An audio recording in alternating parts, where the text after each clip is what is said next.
Hey everyone, I'm Jim Hamel, and I am here in Carmel, Indiana at Behn Gallery, which is a gallery that Roben Bellomo and I run, mostly Roben actually. I am in town and I'm just checking out the gallery, and also it's kind of cool because Roben is working on finishing up a project that he's been working on for a while, and so I wanted to show it to you. I thought it might be really cool. And it'd be cool because it's a really big project and it's really cool on its own, but the size adds another dimension to it that I thought you might find interesting. If you're a creative, then I want to show you kind of the challenges that go into creating something this big and displaying it. And if you're not, then maybe just you can gain an appreciation for what actually goes into these things you're looking at the walls of galleries. So let's go in and check it out. Roben, before we get into the details of how you're making this, why don't you introduce it to us. Tell us what you're making and kind of what the idea is. Sure. Well, this is the first of a series where I'm currently calling Trees of Life. So being the first of the series, it's something I'm still kind of evolving in my head. But this initial piece is really, it's a piece of digital art on paper. It's a combination of different photography pieces that I've done, but I'm kind of combining them digitally and to create more of a visually graphic type of a piece. I really want to have this feeling of more of like a watercolor ink wash and things of that type of a medium. Cool. And now I understand that is going to have some size to it, right? It's pretty big. It's gonna be a large print. That was one of my. I really like the idea of taking something that looks more hand drawn and assembled, but at scale, because I think it's gonna really pull out some of the tiny elements. There's some symbolic elements throughout the pieces that if it was too small, I think might go overlooked. Well, I want to introduce it to everybody. So can we unroll it now? Absolutely. I'm excited. Let's do it. Take a look. Yeah.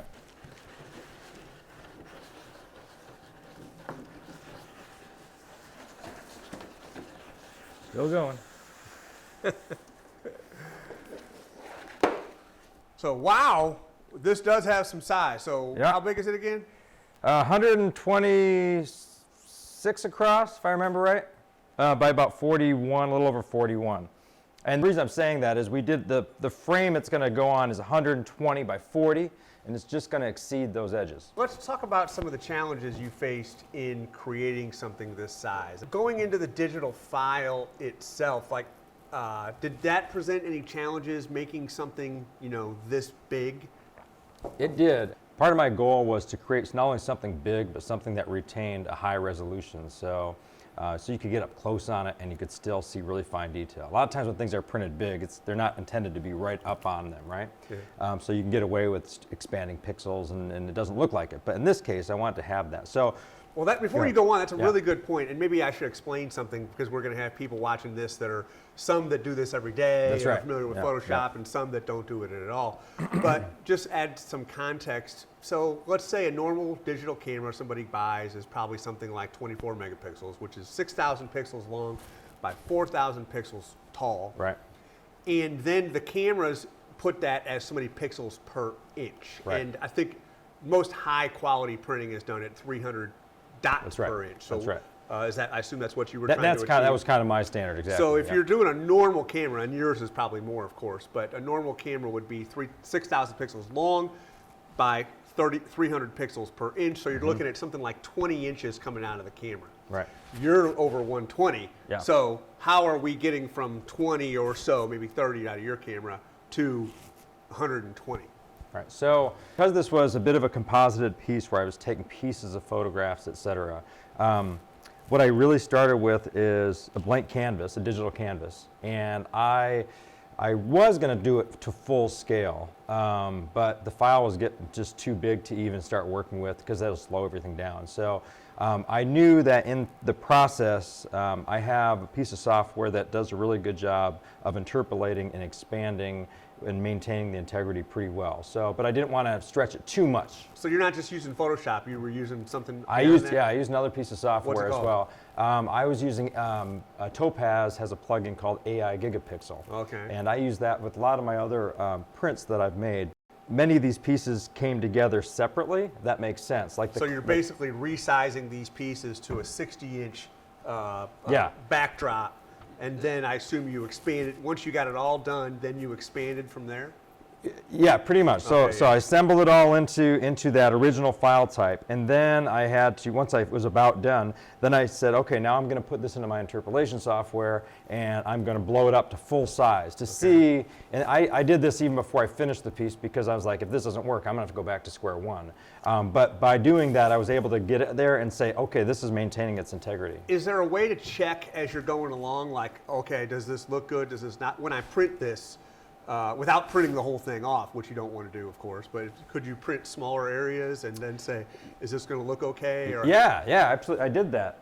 So if you want, I'll go through a little bit of this. Oh, yeah. I print like a swatch sheet, kind of like this. So these, after I get them all to scale, I blow it up. I cut out pieces of the image. I see. So you've got little like that I can trace to there. Exactly. There. This is part of this. Here's how's the bird going to look, and that's going to be here, and then how's the detail on the tree going to look like. And I kind of hand select certain parts that I'm concerned about, that I think that might not, it's going to hard for me to visualize, even though I can blow it up to my computer screen full size. It doesn't necessarily mean it's going to translate to the print the same way. How big was this file when you were done?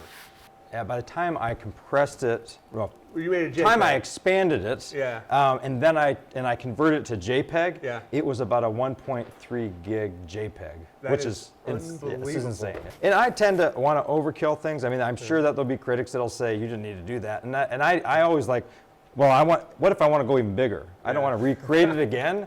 So I, at some point, maybe I will push this to another maximum, but I had to work within the limitations of what I have on my printer. So anyways, that's how we get an idea of what things are going to look like to scale once they get to print. Well, now that's a good segue then. So let's talk about the challenges you had from printing, because we started with your digital file. Now you're going to actually make the print. Now, I have a desktop printer at home. It doesn't make things like this. So what do you have that allows you to do this and create these big prints? We have a Canon Pro 4000, which is a 44-inch inkjet printer, essentially, and so that's my limitation. I get 44 inches on the wide side, or on the short side rather, and I can run a roll of whatever I have. In this case, I had a 40-foot roll to work with. And so let me explain that too for people that don't do this every day. Is that so? Instead of putting in sheets, you actually put a big roll of paper into this thing. And so your only constraint is how wide it's going to be, which is, I guess, is this 44 inches? This is 44 inches. Yep. This is the max width that you can run through. But you can make it as long as you want, right? Up to, I asked the question, up to about 700 feet. Depending on what your ink before it runs out. Oh, yeah. Well, that's a good point, too. So you start with that. You have this printer, which most of us don't have, so that's really cool. And then that allows you to make these swatches, too. That's right. So anyway, now it's time. You've got your digital file. And then is there anything to printing other than hit the print button, or is there more to it than that? Well, there's always more to it than that. But the bottom line is you got to make sure that you're looking at things like how it's going to translate from digital display to print. And do you do that through these swatches too, or is there some other mechanism for doing that? I'm a very hands-on. I'm not always the most technical artist. I treat this like a fine artist more than a technical. Some photographers are really technical about this, but I'm like if I see it, I believe it. So I like to test things out and try them. So yeah, I put them on different papers. That's why I did these, so I could really see how they're going to translate. Just down to looking for the detail, looking for the smoothness, looking for the texture, if it's giving the right feel, if it's got the right color tone to it. There's natural whites, there's bright whites. I mean, there's papers a whole other discussion. But yeah, I mean, they're definitely using these to help figure those things out. So when you're printing, though, you can tell the printer to interpret it in different ways. I mean, there's different color spaces digitally that you can assign to the profile. There's different you put in different printer profiles that are specific to the type of paper you're doing, so the printer knows how much ink to put down, which inks to put down, etc. And you could probably spend all day on that. We could spend all day on that. How long did it take just to actually physically make this print from the time you hit the start button to actually it comes out? At this quality and this medium, I don't know, it was probably about a 30-minute print, give or take. Yeah. Did your computer have any problems handling all these file sizes and everything like that? I did run into some issues, The software I usually use, for whatever reason, it was having trouble opening those up and kind of go. So we end up having to go through the Photoshop print dialog. And if I could say that was because of the file size, I don't know 100% yet. I'll troubleshoot that and look. Well, so now we've covered file, we've covered printing, and so now you're going to put this on a frame, correct? I am. Yeah. Okay. So maybe we should go over there and talk about how you're going to frame this. Yeah, that's fine. Okay, That's let's fine. do that. Yep. Yeah. So now you have to take this 120-inch print and somehow put it into a frame and have it look good and not wavy or anything like that. Right. So how do you do that? Well, so the original idea of doing it on fine art paper led me to think, how am I going to mount this and where am I going to put it on? Okay, I didn't want to frame it out of the gate. I actually wanted to float a little bit or something of that nature, and I didn't know what that looked like. So we needed some kind of a frame. So I gave my buddy John a call, who's a fabricator, and he makes signs and makes great woodwork and that type of thing. But John would be the guy to help. So one of the things that actually set the size, as I was talking to John, was when you start getting to this size, you're starting to run into limitations of regular building materials. It's just like we ran into the issue with how wide can we make it on the printer. There's limitations that exist. They make things oversized, but then you start running into, you can buy things oversized, but it costs a lot more money too. Okay. So we wanted to keep it within reason. So I talked to John, and he said, well, you got, materials are about 10 foot. So we decided to kind of originally I was going to make this even bigger than this, but we had to scale it down. So John and I sat down and we built this kind of idea. I started thinking, I stretch my own canvas, so I know what stretcher bars can do, but the issue is when you start getting really big is you need to put bracing in at certain things. It's like anything else, because you'd also want to stay flat and you don't want it to flex and warp and that type of thing. So we had to build a frame for this. So we kind of came up with a general design. Yeah. We made sure we nailed down our sizes and such. I think we even changed it a little after this design was made. And then we made this, essentially. John just dropped this off to me yesterday. Now, this has a face on it, and I'll get to that in a minute. But what I want to show you is kind of to talk about what I was just touching on is... Looks like you guys decided to add quite a bit more bracing than you started with. Well, that's why I leave John to his expertise, because he's kind of has a better idea of how much, so the thing isn't moving on us, right? Et cetera.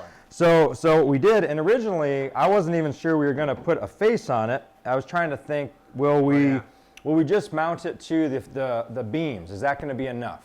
Because a lot of times when you mount a paper print, when you put them behind glass, they're sandwiched, right? So they don't need something behind them so much. But when you're going to kind of freeform it, and this may be framed in a big shadow box, it needs some kind of a backing. So are you going to, how do you adhere this print to that piece? Is it glue? Right. What is it? So there's a little bit of a story there too, is trying to figure that out. We're looking at materials that actually have adhesive backs, looking at glues, trying to figure out what's going to be the best choice. And you start getting into, again, oversized gator foam or something like that. It's really, really pricey. Maybe get it. So what we decided, I said, hey, John, when I do like encaustic wax or alternative processes, the boards that we get, they're often a frame just like this, and they have a side that's just birch.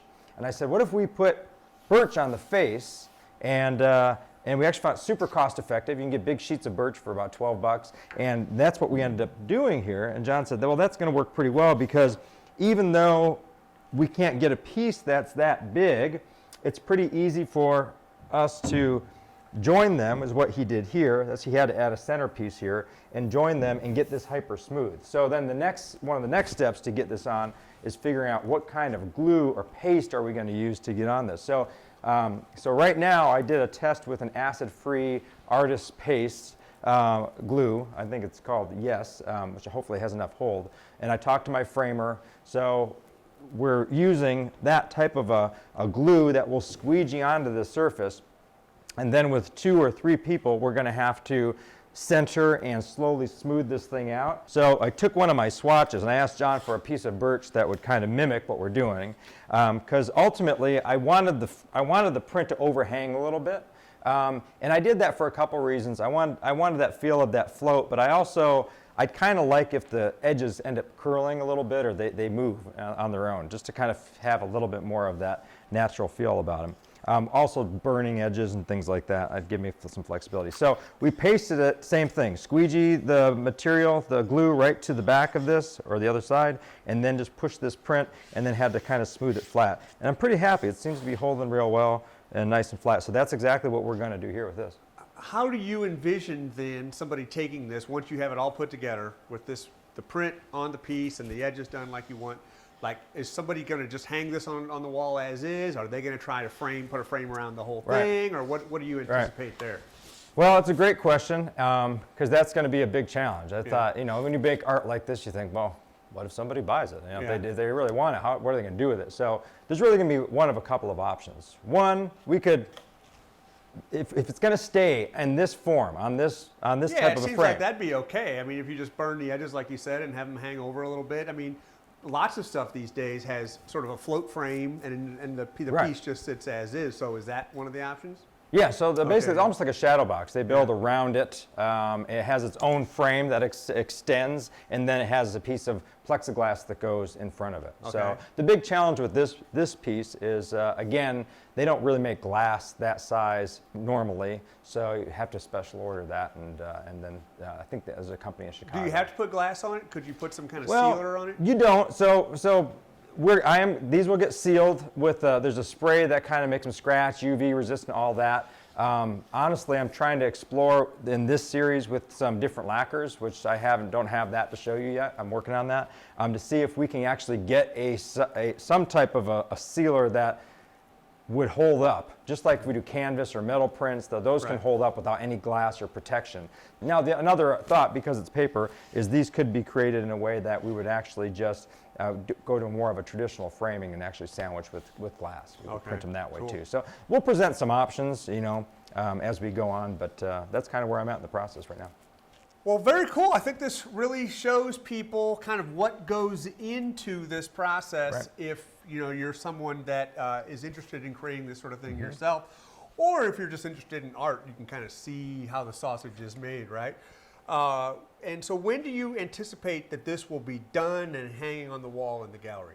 I'm aiming to get this piece wrapped up within probably this next week and a half, maybe. So we're early February now as I record this. So as of, say, about the 15th of February, you think this will be hanging? Right. Yeah. So if you're seeing this after the 15th of February, come on by the gallery and check it out. Yep. And if people have questions, can they talk to you about more specifics as to how this is made and done? Yeah, we gave a very quick and general overview, but I'd be happy to go into it. A lot of it comes down to, Jim, but it's just problem solving. You kind of figure out as you go. You come up with an idea, you mock it up, you try it. If it works, you're good, and then you move on to the next problem. So yeah, anybody wants to come and see it live, and we can talk about any part of the process, I'm always happy to do that. That's part of why we made this place. Well, thanks for showing us this here today. Right on. Thank you for being interested. I appreciate it.